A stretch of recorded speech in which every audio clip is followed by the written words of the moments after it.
Buenas tardes, noches, señores. Estamos acá de nuevo en el canal de filosofía. Tiempo sin grabar un video de filosofía. Hoy es lunes 9 de octubre. De 9 de octubre. Sí, tenía una confusión con el 12. 9 de octubre de 2023 a las 21:08 en la ciudad de Madrid. Es decir, a las 9:08 PM en la ciudad de Madrid. Vamos a dar una primera clase, un primer video sobre la teoría del conocimiento, que es quizás, o sin el quizás, el gran tema con el que comienza la filosofía occidental en Grecia. Entonces, bien podríamos comenzar este video con la pregunta que se hace Kant. Kant, el último, digamos, filósofo de la modernidad, que generalmente se usa como filósofo que marca el fin de la modernidad y el comienzo de la contemporaneidad.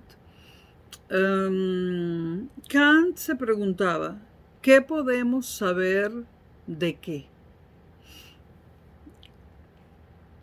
Es decir, cómo las cosas, en el sentido más amplio de la palabra, se relacionan entre ellas. Es decir, ¿qué es la filosofía?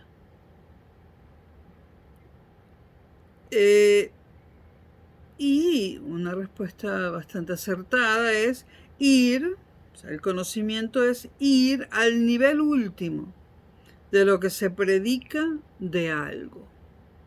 El nivel último, desde en la contemporaneidad y ya desde Parménides, lleva un nombre, pero no entraremos a eso todavía. O sea, ir al nivel último de lo que se predica de algo es el conocimiento. Tenemos el primer filósofo conocido, Tales de Mileto. Fueron tres, Tales de Mileto, los tres de Mileto, Anaxímenes y Anaximandro. Tales de Mileto tuvo como amigo y alumno a Anaximandro de Mileto. Estos son presocráticos, ¿no? Siglo V, VI, VII, no sé, antes de Cristo. Hablaremos un poco en este video de Tales de Mileto y de su amigo Anaximandro. Primero. Luego hablaremos, y seguimos con los presocráticos, de la peligrosa secta de los pitagóricos, una secta religiosa realmente peligrosa. Pero no vamos a hablar de su peligro, sino de lo que han aportado en la historia del conocimiento o en la teoría del conocimiento. En tercer lugar, en este video nos haremos la gran pregunta por el ser de Parménides, por supuesto, y hablaremos un poco, si da tiempo, de Heráclito de Éfeso. Estos dos filósofos muestran dos perspectivas complementarias, Parménides y Heráclito. En este mismo canal hay un video de los presocráticos donde se habla de Parménides y Heráclito y de su oposición entre ellos, pero al mismo tiempo su complementariedad. Los remito a este video que hay en este canal sobre Parménides y Heráclito. Aquí lo voy a hacer todo, ese punto de Parménides y Heráclito lo voy a resumir. Pero bueno, la gran pregunta por el ser surge con Parménides y es la respuesta a una de las preguntas que me hice al comienzo, que es ¿qué es la filosofía? Ir al nivel último de lo que se predica de algo. ¿Ir a dónde, por tanto? Al ser. Con Parménides surge el ser. Y en cuarto lugar hablaremos de Sócrates, de un sofista llamado Georgios, y de Platón, si da tiempo, si no, en el video número 2 de este tema. Porque tengo el tiempo contado en este momento. Bueno, Tales de Mileto. Bueno, vamos a hablar un poco de cómo era la vida en aquella época, ¿no? O sea, Tales de Mileto estaba encerrado en un estudio, estudiando y pensando y anotando sus pensamientos. No. Tales de Mileto se dedicaba, era un comerciante, se dedicaba a comerciar. Y comerciar en aquella época era viajar con tus productos de un lugar al otro. Viajó mucho como comerciante. Tales de Mileto, y esto afectó su pensamiento y lo amplió, amplió su entendimiento. Tales de Mileto buscaba un tipo de conocimiento universal que le sirviera a todo el mundo, es decir, respuestas únicas para preguntas únicas. Un conocimiento que se aceptara en todos los sitios donde él iba, en sus viajes de comerciante. Buscaba, es decir, los patrones rectores de lo inmediato. Tales, como cosa curiosa, pero no deja de ser importante, en su época anticipó un eclipse. Fue la primera persona que anticipó un eclipse. También se preguntaba cómo se relacionan las cosas entre ellas. No solo qué son, no solo cuál es su materia última, sino cómo se relacionan entre ellas. ¿Cómo funciona todo esto, el universo?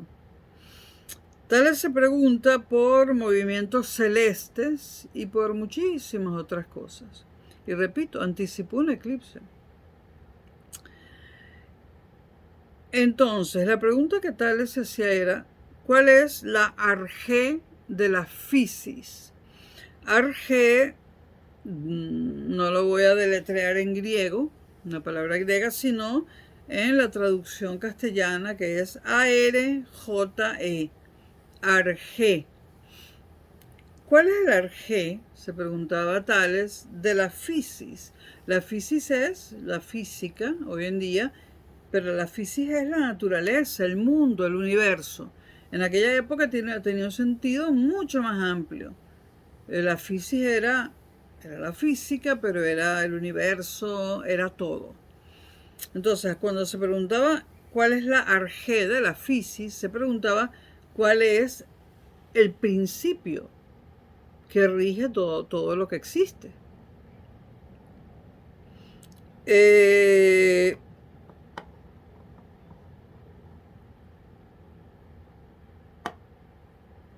Por cierto, bueno,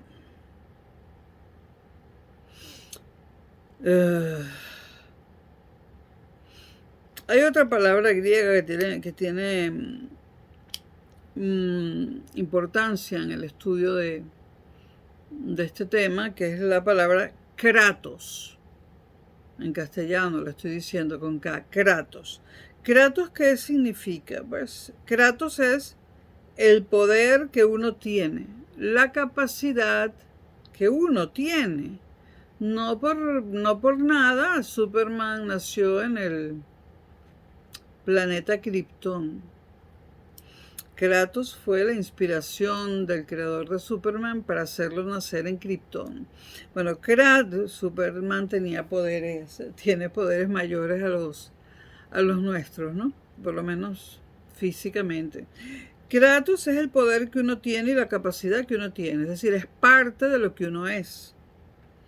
Pero Arjé, la palabra clave de Tales de Mileto, es un poder delegado, no es Kratos, es un poder delegado. O sea, alguien nos delega un poder. Es como si dijésemos que alguien nos asigna una competencia. una competencia, puede ser la competencia de educación, la competencia de medio ambiente, ¿no? Entonces, Arjé tiene el significado de un poder delegado. Y la naturaleza en esta época era todo lo incluido en el mundo. Bueno, y sigue prácticamente siéndolo, ¿no? La fisis, de donde toma el nombre la física moderna, viene de la palabra griega physoi, que significa brotar. Entonces la fisis, ¿qué era? El brotadero. El brotadero. Entonces, ¿qué se pregunta a Tales? Se pregunta, ¿cuál es el arjé, o sea, el poder delegado de la fisis, del brotadero? Porque el brotadero, la naturaleza, es la que produce todo. ¿De dónde viene ese poder, la arjé, que tiene la fisis? Lo que hace que los fenómenos, o sea, se pregunta, diciéndolo de otra forma, ¿qué es lo que hace? O sea, se refiere al arjé, ¿qué es lo que hace que los fenómenos se den una vez, se den y una vez dados, se den como se dan? O sea, él se pregunta, ¿qué es lo que hace? Es decir, ¿qué es lo que hace que los fenómenos se den y una vez dados, se den de esa forma y no de otra? En realidad son muchas preguntas que realmente son la misma pregunta. ¿Cuáles son los procesos o leyes que hacen que las cosas sean como son? Además, estas son las preguntas de la teoría del conocimiento en general. ¿Por qué las cosas son como son? Ya ahí nos ponemos existenciales, ¿no? ¿Cuál es la pregunta de Tales, la típica, por decirlo así, es ¿cuál es el arjé de la fisis? Es decir, ¿cuál es el poder delegado del brotadero, o sea, de la naturaleza, de donde brota todo? ¿Cuál es el arjé de la fisis? Es la pregunta que se hace Tales de Mileto. Y la respuesta que él da es que el arjé es el agua.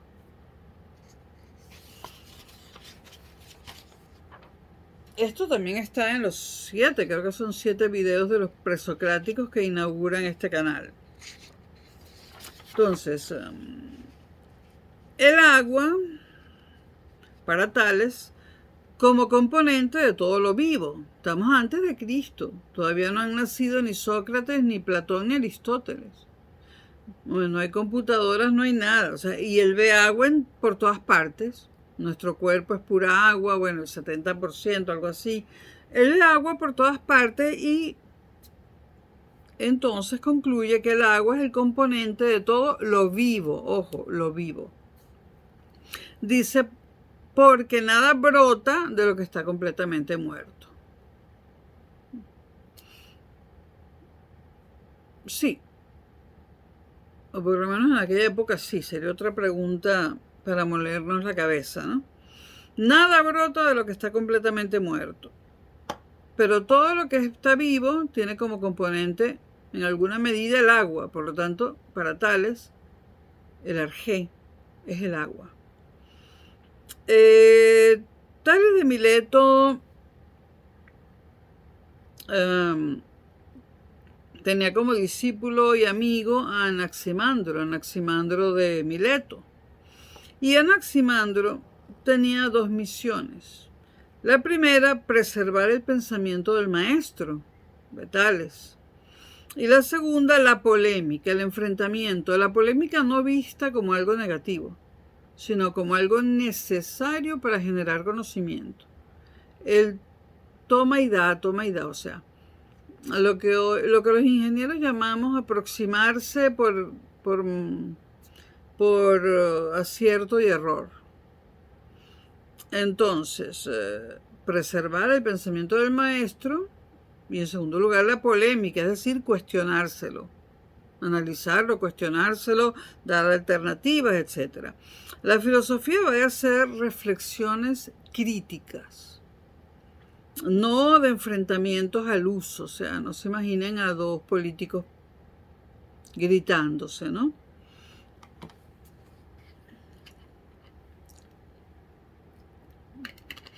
Ni a dos economistas divagando.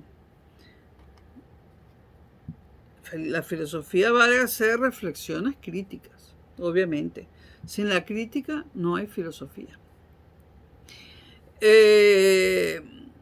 La filosofía va de entrar en conflicto con lo recibido, pero para buscar soluciones, buscar respuestas, matizar, gran etcétera.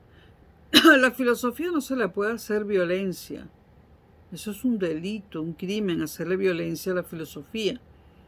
La filosofía, repito, va de hacer reflexiones críticas. De entrar en conflicto, pero no un conflicto para pelear ni para perder el tiempo. Va de entrar en conflicto con el conocimiento recibido por los que estuvieron antes que él, para buscar soluciones, respuestas, para matizar, gran etcétera. Siempre nos basamos en lo anterior. La filosofía es acumulativa, no siempre. Pero hasta cuando Descartes dijo, no existe ningún conocimiento, ¿cierto? Hasta en el Descartes ya más avanzado tuvo que admitir que tenía que haber una base, o sea que no podía construir el edificio del conocimiento desde cero como Descartes pretendía.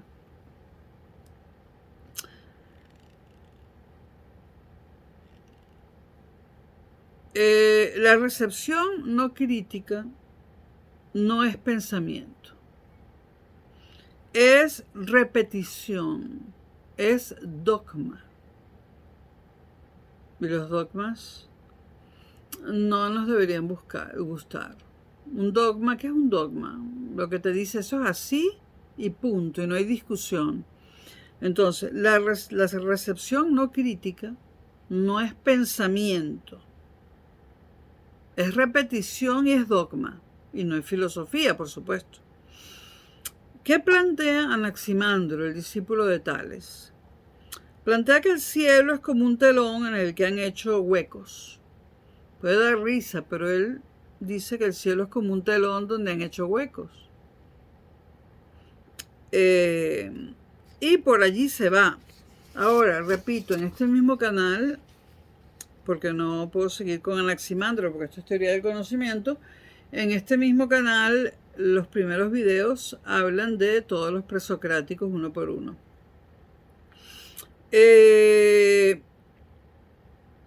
Vámonos a los pitagóricos que eran una secta peligrosa, una secta religiosa que incluso cometía atentados, guerreaba, o sea. Bueno, en los pitagóricos se destaca la figura de Pitágoras porque es el nombre, digamos, que se conserva.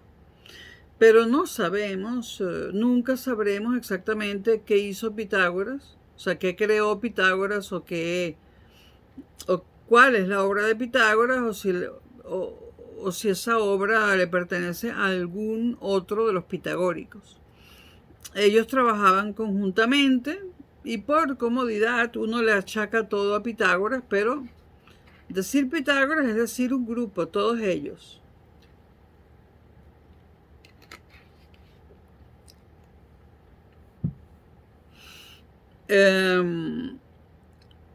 Ellos siguen buscando lo mismo. Seguimos con los presocráticos, dije, ¿no? Pitagóricos. Siguen buscando lo mismo. ¿Qué es lo mismo? Bueno, ¿cuál es el arjé de la fisis en términos de Tales? Pero van un paso más allá en cuanto a abstracción. La arjé de la fisis, dicen los pitagóricos, y estoy resumiendo muchísimo, te repito, en este canal están los videos de los pitagóricos. Recomiendo un libro que es de Gredos, de la editorial Gredos, que se llama Los filósofos presocráticos, por si a alguien le interesan los presocráticos. Y es un libro que solo publica Gredos y ha sido de tapa blanda color naranja, luego ha sido de tapa dura, tiene muchas ediciones, pero no cambia. No cambia porque habla de una cosa que pasó hace milenios, ¿no?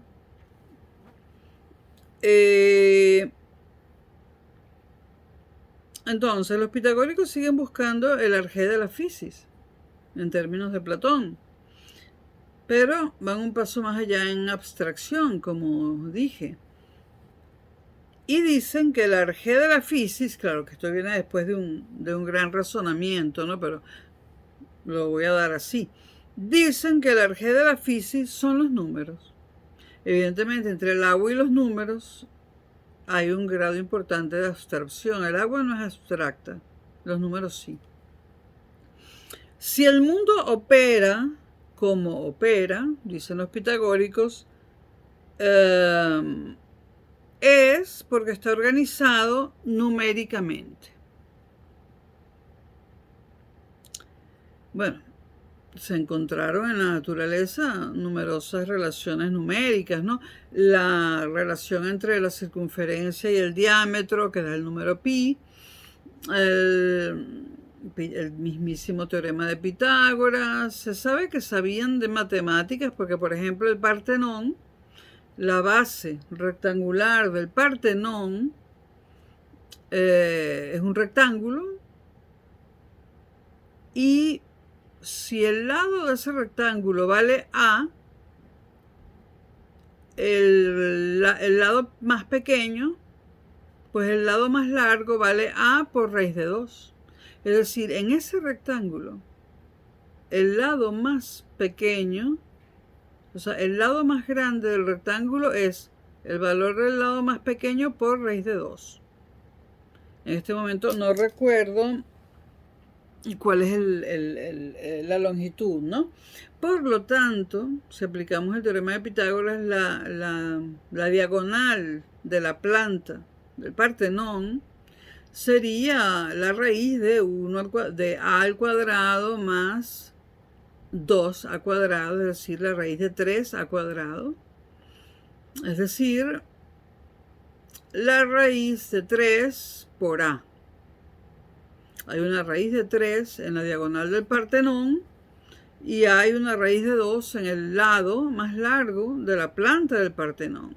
Eso no es casualidad.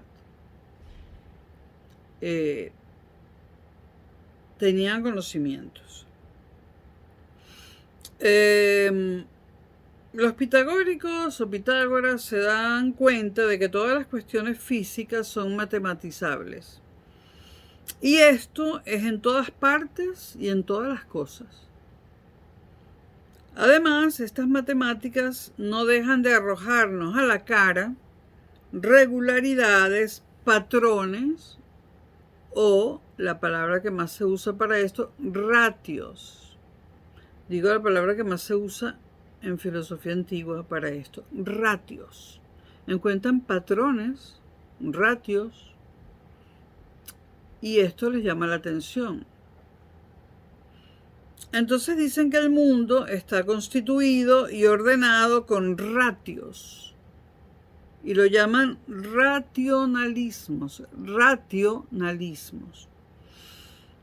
El mundo está constituido y ordenado con racionalismos matemáticamente en cuanto a proporciones y regularidades.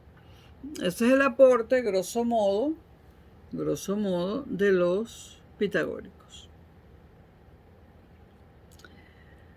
Leibniz, estamos en la época, hemos saltado a la época moderna de un solo golpe para hacer un comentario. Leibniz era filósofo y matemático, ¿no? Y él estudió los intervalos musicales. Bueno, él estudió muchas cosas, pero estudió los intervalos musicales, los sonidos armónicos y no armónicos, los sonidos discordantes. Y entonces Leibniz se preguntaba, ¿por qué las diferencias? ¿Por qué los diferenciamos? O sea, ¿por qué diferenciamos un sonido armónico de uno discordante? Dice, no solamente los diferenciamos, sino que somos vulnerables y sensibles a dichos patrones. Es decir, el sonido armónico nos hace sentir bien, no nos perturba, nos hace sentir bien. El sonido discordante nos perturba. Es decir, y la física y la música son matemáticas, o sea que hay relaciones matemáticas que nos perturban y otras no.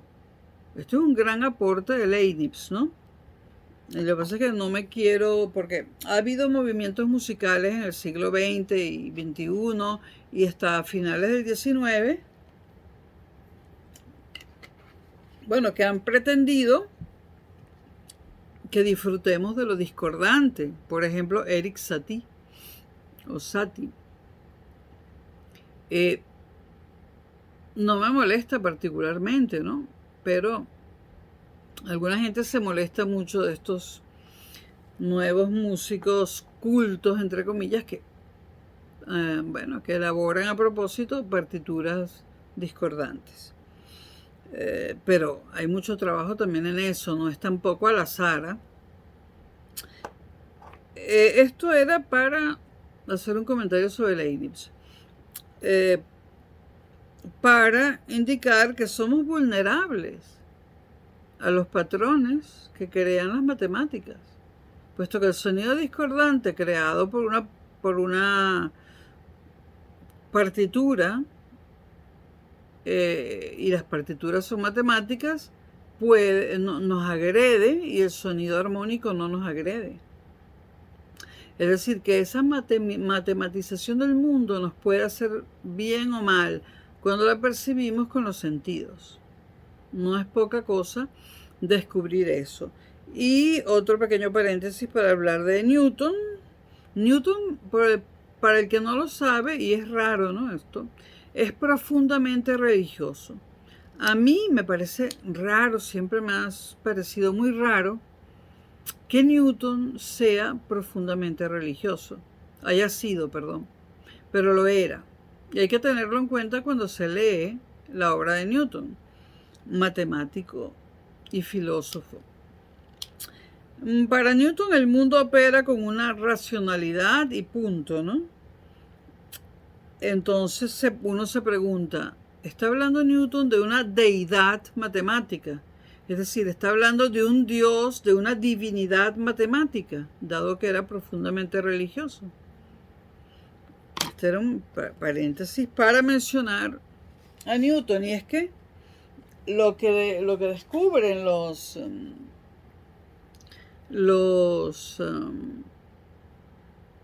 pitagóricos es la base para muchas cosas que se construyeron después. Y todos los días usamos a Pitágoras para algo, aún sin darnos cuenta. Parménides de Elea y Heráclito de Efeso. Repito que los remito al video de los presocráticos que está en este canal. Parménides se hace la pregunta por el ser. Dice, todo lo que hay, lo que es, se le llama ser, el ser. Bueno, ahí empiezan los problemas existenciales, ¿no? Porque ciertamente tenemos que estar vivos para producir algo. Entonces, cuando estamos vivos, tenemos el ser. Pero cuando morimos pasamos al no ser. Y eso produce una angustia terrible. El no ser es desaparecer, pero ni siquiera uno percibe, no puede uno percibir más nunca que desapareció, ni que existió, ni nada. Por supuesto que nadie ha muerto y ha regresado para contar cómo es la cosa, pero el no ser, o sea, el ser, cuando Parménides habla del ser, enseguida nos remitimos al contrario. que es el no ser, es decir, la nada. No estoy hablando de la nada de los físicos, porque ya sabemos que los físicos descubrieron una partícula, la partícula de Higgs, que es la partícula que hay en la nada. Por lo tanto, en la nada sí hay algo, en la física moderna. Lo que pasa es que filosofía y física se separaron en algún momento, ¿no? Y bueno, la filosofía forma parte de la física, pero la filosofía fue la primera carrera que existió. Y al principio la inventaron en la Edad Media y se llamaba teología. Luego pasó a llamarse filosofía, pero todavía se da teología en todas partes, porque bueno, para los católicos, para muchos católicos, sobre todo los extremistas, solamente la teología tiene respuestas, lo cual equivale a decir que solamente Santo Tomás de Aquino, tiene respuestas, cuando se lo copió todo de Aristóteles. Y parte de Platón. Ustedes leen Tomás de Aquino y ven Aristóteles, Platón. Y además Tomás de Aquino, ustedes pueden llenar una pared entera de una biblioteca con su obra. Todo eso lo escribió él, ¿no? Pasó a ser escrito por él, pero él tenía una pléyade de vamos a llamarlos sirvientes, ¿no? Que estaban escribiendo e investigando por él. Porque al tenerlos en el anonimato, casi que eran esclavos, porque sí, hay esclavos inteligentes. La esclavitud para actividades que requieren inteligencia también existe. Y todavía hoy en día existe. Pero no voy a entrar a ese tema. Entonces, Parménides, lo que es lo que es. Puede parecer una burla, ¿no? Pero de Parménides solo nos llegó a la era actual un poema. Bueno, lo que es como es, dice Parménides, porque es o porque es una combinación de lo que es con lo que no es. Esa frase de Parménides está abierta a todo tipo de interrogantes.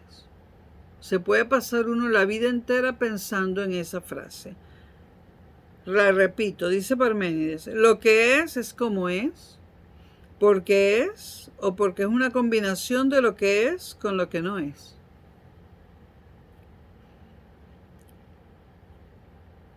No quiero ahora de debatir, empezar yo a preguntarme cosas al respecto, ¿no? No durante el video. Y las cosas, dice Parménides, se constituyen con sí mismas o por constitución mutua con lo que no son. ¿Qué quiso decir Parménides? Hay multitud de interpretaciones y le pueden añadir las vuestras. Bueno, para Parménides todo es ser, concluyendo. Y no hay no ser. Él termina diciendo que no hay no ser. No hay no ser, todo es ser. Y dice, la única manera de dividir el ser es interponer el no ser. Para dividirlo, ser, no ser, ser, no ser. Dice, lo que permite una pluralidad de seres es el no ser. Pero para Parménides no existe porque el no ser no es cognoscible. O sea, el no ser no es posible de ser conocido. De hecho, no estamos hablando de la física, ni de la nada, ni del no ser de la física, de algo que esté herméticamente cerrado, que está el vacío, que ya no es vacío, que ahí está el bosón de Higgs. No estamos hablando de eso, estamos hablando de filosofía. El no ser no se puede conocer. De hecho, nadie ha regresado del otro mundo a contarnos. Del otro mundo es un decir, ¿no? Entonces, Parménides termina diciendo, algo hay, luego nada no es nada. O sea, nada no es nada, nada no existe. Pero él dice, algo hay, luego nada no es nada.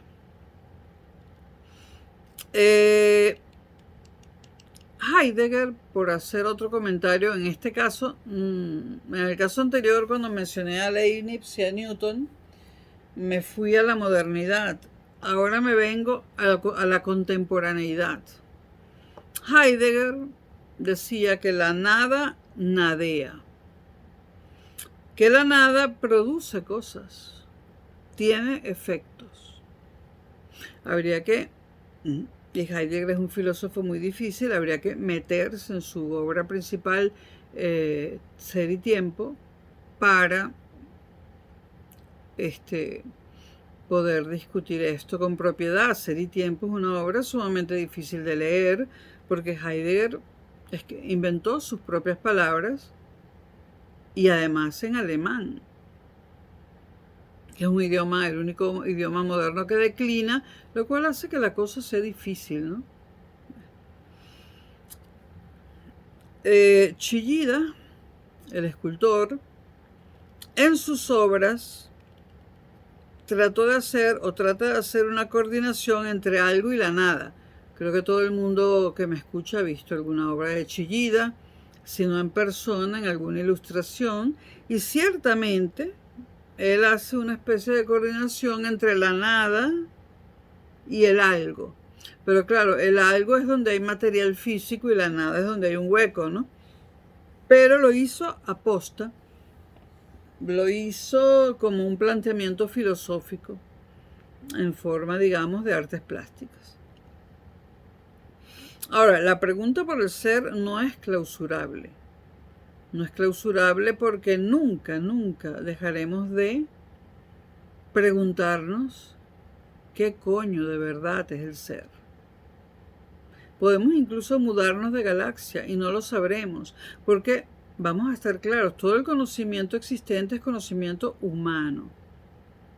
El conocimiento divino, si es que existe, bueno, existe porque hay un mundo que se construyó a sí mismo, o que lo construyó a alguien o algo así, pero no nos es dado saber cómo surgió el mundo.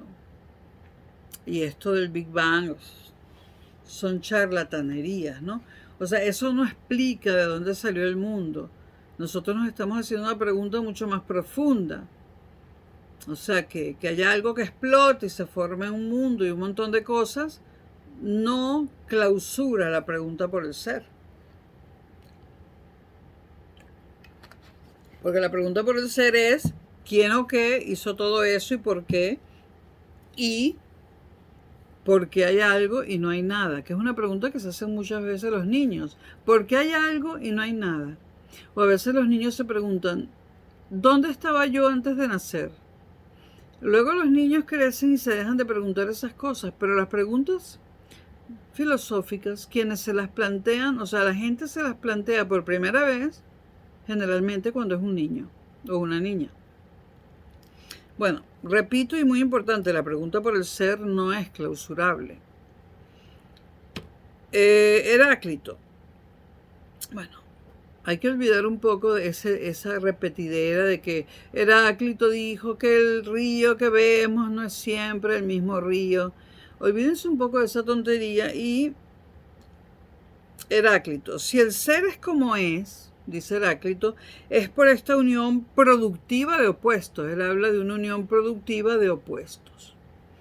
Si las cosas son como son, es por su relación con la diferencia. O sea, una cosa es como es porque se relaciona con algo que es diferente a ella. Esto tiene sentido, ¿no? O sea, si una cosa es igual a otra, no podemos saber mucho de ella. Generalmente se busca una cosa parecida pero diferente para describir la cosa. Por lo tanto, repito, si las cosas son como son, es por su relación con la diferencia, con la alteridad, con el otro. Que esto pasó luego al psicoanálisis, Freud y los demás, Lacan, sobre todo Freud y Lacan. Luego podemos llamar, ¿cómo llamamos a la diferencia? Heráclito la llamó la negatividad.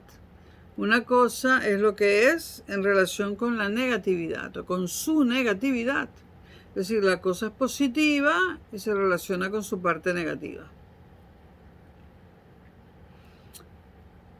Bueno, los sofistas.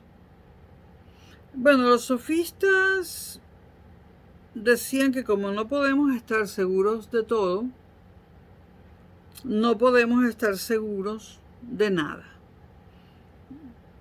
Eran retóricos porque eran sofistas, ¿no? Pero hay un sofista interesante que es Georgios, y bueno, en el próximo video lo trataré y Platón lo dejo para el próximo video. Espero que les haya gustado y que les haya servido para algo. Hasta luego.